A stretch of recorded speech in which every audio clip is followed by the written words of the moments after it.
Hello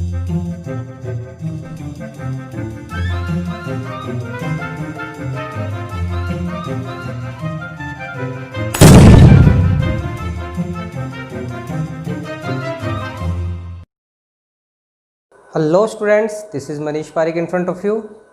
students, last class में हमने 11th class के अंदर बात की थी कि डिस्कवरी ऑफ इलेक्ट्रॉन। अब हम नेक्स्ट बात करते हैं कि इलेक्ट्रॉन की डिस्कवरी तो हो गई, उसके ऊपर चार्ज कैसे डिस्कवर हुआ, उसका मास कैसे डिस्कवर हुआ, तो बात करते हैं। तो स्टूडेंट्स, जे थॉमसन जिन्होंने इलेक्ट्रॉन की डिस्कवरी की थी, उन्होंने एक और चीज़ डिस्कवर की। उन्होंने क्या निकाला? E/m ratio of electron. उन्होंने चार्ज बाय मास रेशो निकाला, किसका? इलेक्ट्रॉन का।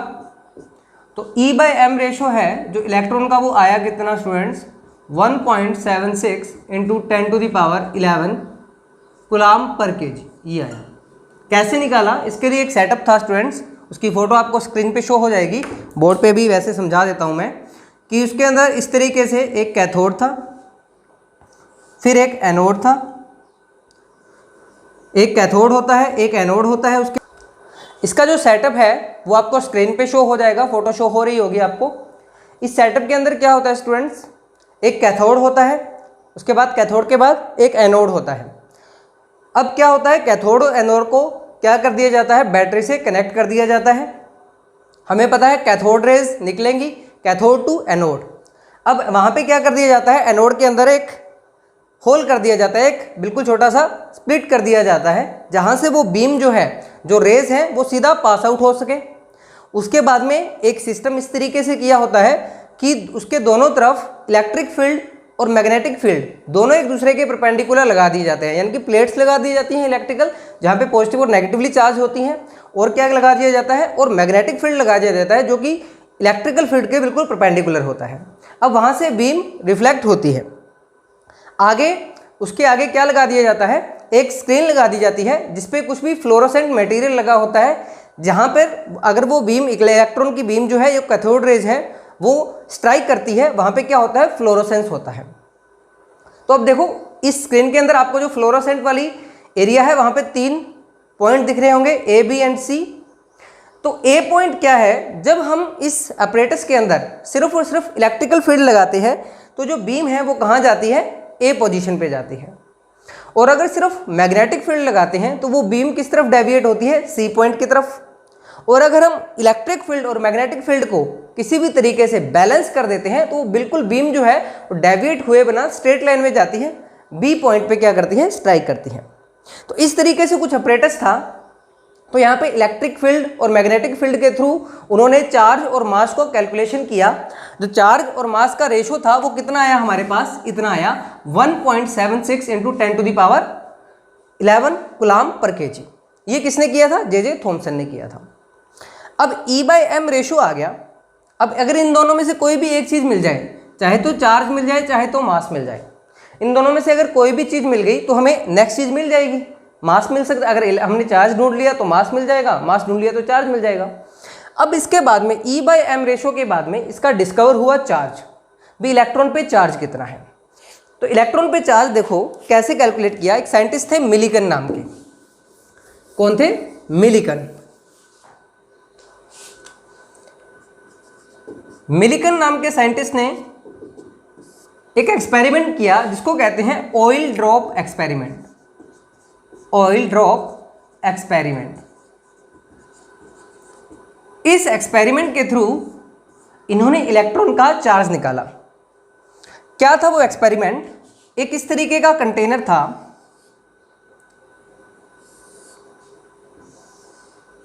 इसकी फोटो भी मैं आपको स्क्रीन पे शो कर दूंगा। इसके अंदर क्या था? 2 प्लेट्स लगा दी इन्होंने मेटल की, कुछ इस तरीके से। यहां पे इन्होंने ऑयल ड्रॉपलेट्स स्प्रे करने के लिए स्प्रेयर लगा दिया, ये इसको एमिटाइजर भी बोलते हैं, वो लगा दिया, जहां से क्या हो सके? ऑयल की ड्रॉप्स स्प्रे हो सके पंप करने से। यहां पे इन्होंने बिल्कुल एक छोटा सा होल कर दिया, जिससे ड्रॉप बाय ड्रॉप जो ऑयल है वो इस चैम्बर में आता रहे। ये दोनों प्लेट जो है इन्होंने बैटरी से कनेक्ट कर दी।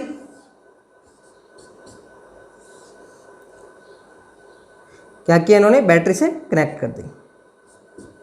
ये पॉजिटिवली चार्ज, ये नेगेटिवली चार्ज। यहां पे क्या किया इन्होंने, यहां पे एक माइक्रोस्कोप लगा दिया।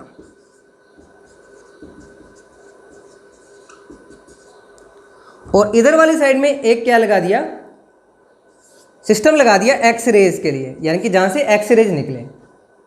अब कैसे इलेक्ट्रॉन का चार्ज कैलकुलेट हुआ स्टूडेंट्स, ये अपरेटस स्क्रीन पे भी शो हो रहा होगा पूरा आपको, कि जो एमिटाइजर था वहां से क्या हुआ, जो स्प्रे किया गया ऑयल ड्रॉपलेट्स का, तो इस स्प्लिट से, ये जो स्प्लिट दे रखा है, होल दे रखा है प्लेट के अंदर, यहां से क्या हुआ, ऑयल ड्रॉपलेट्स 1 बाय 1 नीचे ड्रॉप गिरने लगी, जैसे ड्रॉप ड्रॉप ये होने लगी, गिरने लगी। इस चैम्बर में आ गया, सेकंड चैम्बर में, फर्स्ट प्लेट से। अब यहां पे क्या कर रखा है, एक्स रेज का एक सोर्स लगा रखा है, वहां से एक्स रे पास की जाती है। तो जैसे ही एक्स रे पास की जाती है, इस चैम्बर के अंदर जो भी एयर है, जितनी भी एयर है, उस एयर के पार्टिकल्स पर क्या पड़ेगी, एक्स रे पड़ेगी। और क्या होगा, उन एयर के पार्टिकल्स में से इलेक्ट्रॉन बाहर निकलेगा। जैसे ये एयर के पार्टिकल्स है मान लीजिए यहाँ पे, तो यहाँ पे एक्स रे पड़ी, तो यहाँ से क्या हो गया, इलेक्ट्रॉन बाहर निकल गया। अब ये इलेक्ट्रॉन जो है, ये इन ऑयल ड्रॉपलेट्स के चारों तरफ एक्यूमुलेट होते हैं। यहाँ पे क्या लगा रखा है, माइक्रोस्कोप लगा रखा है। अब ये जो ऑयल ड्रॉपलेट्स हैं, हमें पता है ग्रेविटेशनल फोर्स के कारण क्या करेंगी, नीचे की तरफ गिरेंगी। ये दो प्लेट्स लगा रखी हैं, जो हमें पता है बैटरी से कनेक्टेड है, तो इनकी वोल्टेज हम वेरी कर सकते हैं। अब क्या करते हैं हम, मान लीजिए हमें इस एक ड्रॉपलेट का स्टडी करना है। यहाँ पे जो ड्रॉपलेट है जिसपे इलेक्ट्रॉन एक्यूमुलेट है, चार्ज एक्यूमुलेट है, वो स्टडी करनी है। ये नीचे गिर रही थी ग्रेविटेशनल फोर्स से, तो यहाँ पे वोल्ट हमें पता है। अब इस पर क्योंकि इलेक्ट्रॉन एक्यूमुलेट है, दैट मीन्स चार्ज इस पर आ चुका है, चार्ज हो चुकी है, तो नेगेटिवली चार्ज है। इलेक्ट्रॉन कैसा होता है, नेगेटिवली चार्ज होता है।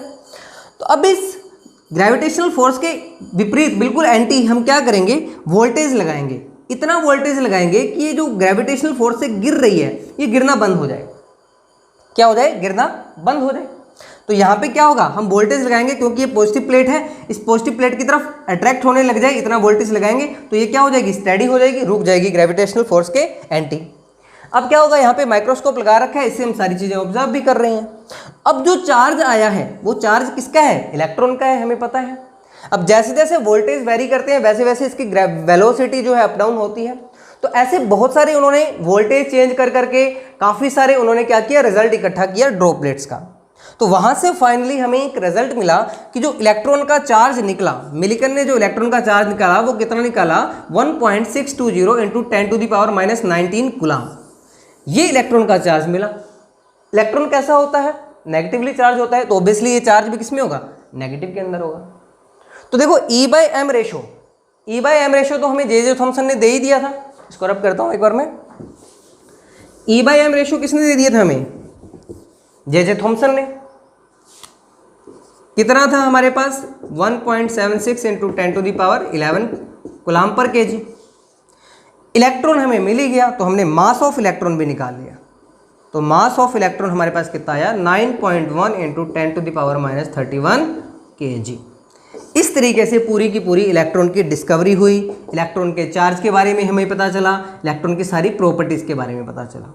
तो कल हमने डिस्कवरी ऑफ इलेक्ट्रॉन तो पढ़ लिया था, आज हमने E/m रेशो भी देख लिया कैसे निकला, चार्ज भी देख लिया, ऑयल ड्रॉपलेट मेथड से निकला, और मास भी देख लिया। तो इस तरीके से ये पूरी डिस्कवरी हो चुकी है इलेक्ट्रॉन की। अब हम बात करते हैं नेक्स्ट जो सब एटॉमिक पार्टिकल था। अब देखो, साइंटिस्ट को ये पता था कि एटम जो होता है वो ओवरऑल क्या होता है, न्यूट्रल होता है। अब अगर इसमें कोई नेगेटिव पार्टिकल है, तो ऑब्वियसली कोई ना कोई पॉजिटिव पार्टिकल्स भी होंगे। साइंटिस्ट को ये पता था कि कोई ना कोई पॉजिटिव पार्टिकल भी होगा, क्योंकि एटम तो क्या है, ओवरऑल तो न्यूट्रल है। तो वहाँ फिर पॉजिटिव पार्टिकल की खोज होने लगी, क्योंकि उस टाइम तक फैराडे साइंटिस्ट थे, जो जे थॉमसन थे, उन्होंने cathode ray experiment, cathode ray जो ट्यूब एक्सपेरिमेंट था, वो बहुत फेमस हो चुका था। सारे साइंटिस्ट जो इलेक्ट्रिसिटी पे या इलेक्ट्रोलाइसिस पे इस तरीके से कुछ काम कर रहे थे, वो सभी उस ट्यूब पे काम कर रहे थे। फिर एक साइंटिस्ट आए जिनका नाम है E. गोल्डस्मिथ। अब हम किसकी बात कर रहे हैं, अब हम बात कर रहे हैं डिस्कवरी ऑफ प्रोटॉन।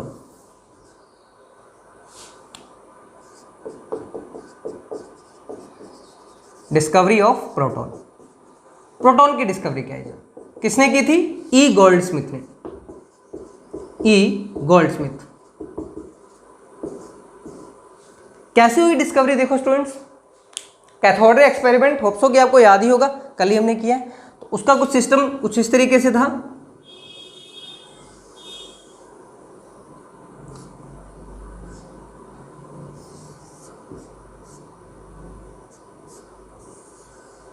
ये पॉजिटिवली चार्ज प्लेट एनोड, ये नेगेटिवली चार्ज प्लेट कैथोड। यहाँ पे क्या था? वैक्यूम पंप था जो प्रेशर को क्या करता है? मेंटेन करता है। अब जब हमने इलेक्ट्रॉन की डिस्कवरी की थी तो हमें पता था, हमने जो प्रेशर था गैस का वो बहुत कम किया था। कितना किया था? 10⁻³ mm ऑफ Hg, यानी कि बिल्कुल नेग्लेजिबल गैस थी इस चैम्बर के अंदर, इस ग्लास ट्यूब के अंदर। बट जो ई गोल्डस्मिथ थे उन्होंने इतना कम प्रेशर नहीं किया। उन्होंने देखा कि अगर गैस का प्रेशर हम नॉर्मल रखते हैं, यानी कि ज़्यादा कम नहीं करते, तो फिर क्या रिजल्ट आता है। तो उन्होंने प्रेशर रखा इसका 10⁻⁻1 mm ऑफ Hg, यानी कि पहले वाले में इलेक्ट्रॉन की डिस्कवरी में क्या था? तो लगभग नेग्लिजिबल गैस थी, गैस के पार्टिकल्स बहुत कम थे। लेकिन इस बार क्या हुआ, यहाँ कुछ गैस के पार्टिकल थे, अच्छे खासे पार्टिकल थे गैस के। तो हमें पता है क्या होगा, जैसे आप वोल्टेज लगाओगे इसमें से इलेक्ट्रॉन तो निकलेंगे ही। जब हमने कैथोड रेज की बात की थी ना, ओब्वियसली इसमें से इलेक्ट्रॉन तो निकलेंगे ही बाहर, सब में से इलेक्ट्रॉन बाहर निकलेंगे। अब हमें पता है अगर इलेक्ट्रॉन बाहर निकलेंगे तो जो एटम होगा गैस का उस पर कौन सा चार्ज आएगा? ओब्वियसली पॉजिटिव चार्ज आएगा। अगर किसी न्यूट्रल एटम में से नेगेटिव चार्ज निकल गया तो पीछे बचेगा क्या? Positive charge. तो ये जो एटम थे गैस के, ये कैसे हो गए? आयनाइज हो गए। ये कैसे हो गए? आयनाइज हो गए। तो हमने जो इलेक्ट्रॉन्स था, जो हमने कैथोड रेज बोला था, तो हमने क्या कहा था? कैथोड रे किससे बनती है? इलेक्ट्रॉन से बनती है। लेकिन यहाँ पे अभी तक देखो प्रोटॉन का कुछ भी नहीं हुआ। हमें ये पता चल गया कि ये जो हमारे पास आयोनाइज गैस है, क्या है? हमारे पास आयोनाइज गैस आ गई। गैस के पार्टिकल, गैस एटम के पार्टिकल जो है वो कैसे हो गए? आयोनाइज हो गए। अब ऑब्वियसली ये पॉजिटिव है तो किस तरफ मूव करेंगे? ये नेगेटिव की तरफ मूव करेंगे, यानी कि किस तरफ मूव करेंगे? कैथोड की तरफ मूव करेंगे। ये कैथोड की तरफ मूव करने लगे। जो एनोड की तरफ मूव कर रहा था उसे हम क्या कह रहे थे? जो कैथोड से निकलकर एनोड की तरफ जा रहा था उसे हम कह रहे थे कैथोड रेज।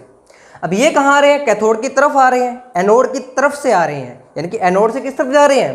कैथोड की तरफ जा रहे हैं। तो इनको हमने क्या नाम दिया? एनोड रेज नाम दिया। क्या नाम दिया? Anode rays. या इनको एक और नाम भी दिया जाता है, कैनाल रेज। एनोड रेज या कैनाल रेज, ठीक है। कैनाल की तरह मूवमेंट होती है इसलिए कैनाल रेज कह दिया जाता है, इतना मैटर नहीं है। एनोड रेज, तो हमें पता चल गया एनोड रेज एक्चुअली है क्या? Anode rays is just ionised gas.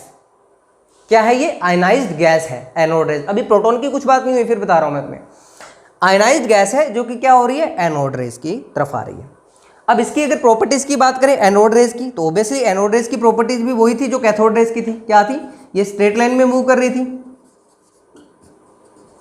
और क्या था? इसका भी मैकेनिकल इफेक्ट था। कल हमने बात की थी ना मैकेनिकल इफेक्ट की, वो जो व्हील था उसको रोटेट कर देती है, मैकेनिकल इफेक्ट शो करती है। जैसे कैथोड रेज क्या थी? इलेक्ट्रिक फील्ड और मैग्नेटिक फील्ड से इफेक्ट हो रही थी, अफेक्टेड थी। वैसे ये भी इलेक्ट्रिकल फील्ड और मैग्नेटिकल फील्ड उससे इफेक्ट होती है। ये सारी चीजें थी। बट एक चीज जो अलग थी बिल्कुल कैथोड रेज से, वो क्या थी? कैथोड रेज आपको पता होगा कि इसके अंदर जो गैस भरी हुई है उस पर डिपेंड नहीं करती थी कैथोड रे, क्योंकि कैथोड रे जस्ट था क्या? इलेक्ट्रॉन्स ही तो थे। तो गैस कौन सी है ये मायने नहीं रख रहा था। But anode rays depends upon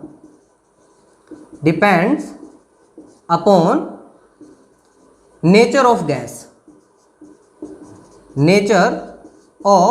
gas, क्योंकि हमें पता है ये आयनाइज्ड है। अब देखो अगर आप हीलियम गैस लोगे तो हीलियम का आयनाइज्ड आयन बनेगा, हीलियम का आयन बनेगा। अगर आपने नाइट्रोजन ले लिया तो नाइट्रोजन का आयन बनेगा। अब हीलियम का मास अलग है, नाइट्रोजन का मास अलग है, तो दोनों की नेचर अलग अलग हो गई। कैथोड रेज पे तो कोई फर्क नहीं पड़ रहा था, कैथोड रेज तो थे ही क्या? इलेक्ट्रॉन्स तो सभी सेम होते हैं। बट यहाँ पे फर्क पड़ रहा था कि जो एनोड रेज है डिपेंड कैसे करती है? गैस की नेचर पे डिपेंड करती है। अब एनोड रेस था, उसका E/m रेशो क्या था, कांस्टेंट था, कांस्टेंट। कोई भी गैस ले लो, E/m रेशो सेम रहेगा 1.76 × 10⁻11 कूलाम पर केजी।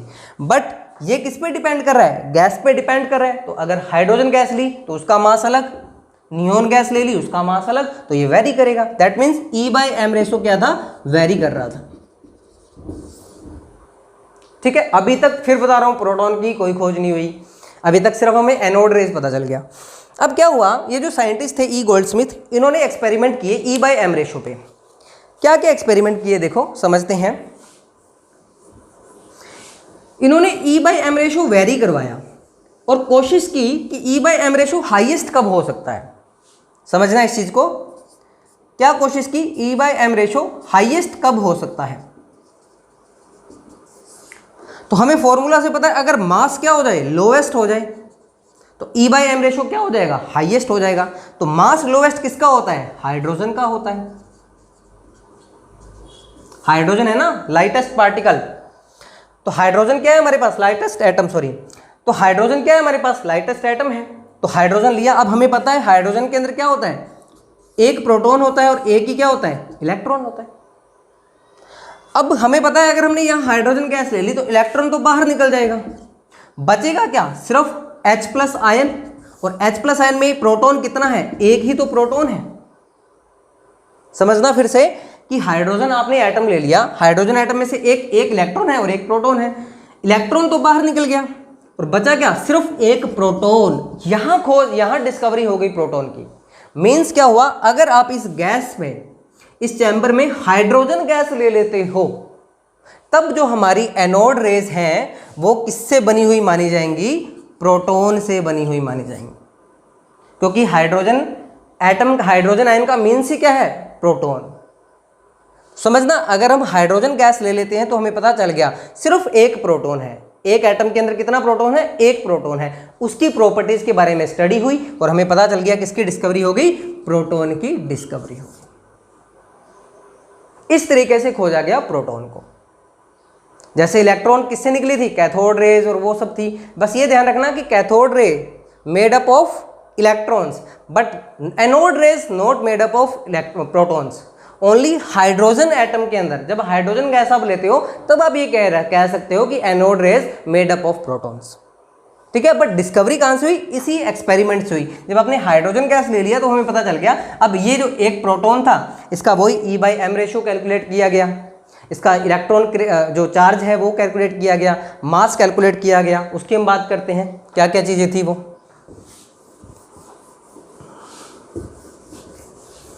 देखो, अगर हम बात करूँ चार्ज पे, तो ये क्या है, जैसे इलेक्ट्रॉन क्या था, नेगेटिवली चार्ज था, वैसे प्रोटॉन क्या था, पॉजिटिवली चार्ज था। तो क्योंकि एक एटम क्या होता है, न्यूट्रल होता है, न्यूट्रल होता है तो जितना चार्ज इलेक्ट्रॉन पे होना चाहिए उतना ही चार्ज प्रोटॉन पे होना चाहिए। तो प्रोटॉन की अगर मैं चार्ज की बात करूं तो वही होगा 1.602 × 10⁻⁻19 कूलम। बट ये किस में होगा, पॉजिटिव में होगा। इलेक्ट्रॉन में किस में था, नेगेटिव में था। अगर मैं मास की बात करूं कि प्रोटॉन का मास कितना होता है, 1.7672 × 10⁻⁻27 kg, ये इसका मास होता है। इलेक्ट्रॉन का मास कितना था, 9.1 × 10⁻31 kg। यानी कि इलेक्ट्रॉन क्या है, प्रोटॉन से बहुत ही लाइट है, वेट के अंदर क्या है, बहुत ही कम है। तो इस तरीके से हमने इलेक्ट्रॉन और प्रोटॉन की डिस्कवरी की बात की। नेक्स्ट क्लास के अंदर हम इसका नेक्स्ट पोर्शन पढ़ेंगे जिसमें हम एटॉमिक मॉडल्स पढ़ेंगे।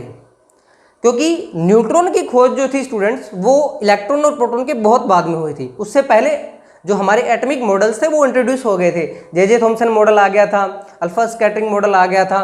तो इस तरीके से काफ़ी सारे मॉडल आ गए थे, वो हम नेक्स्ट क्लास में पढ़ेंगे। होप सो कि आपको ये समझ आया होगा। अगर आपको ये वीडियो पसंद आई तो प्लीज़ इसे लाइक कीजिए, शेयर कीजिए, सब्सक्राइब कीजिए। Thank you so much.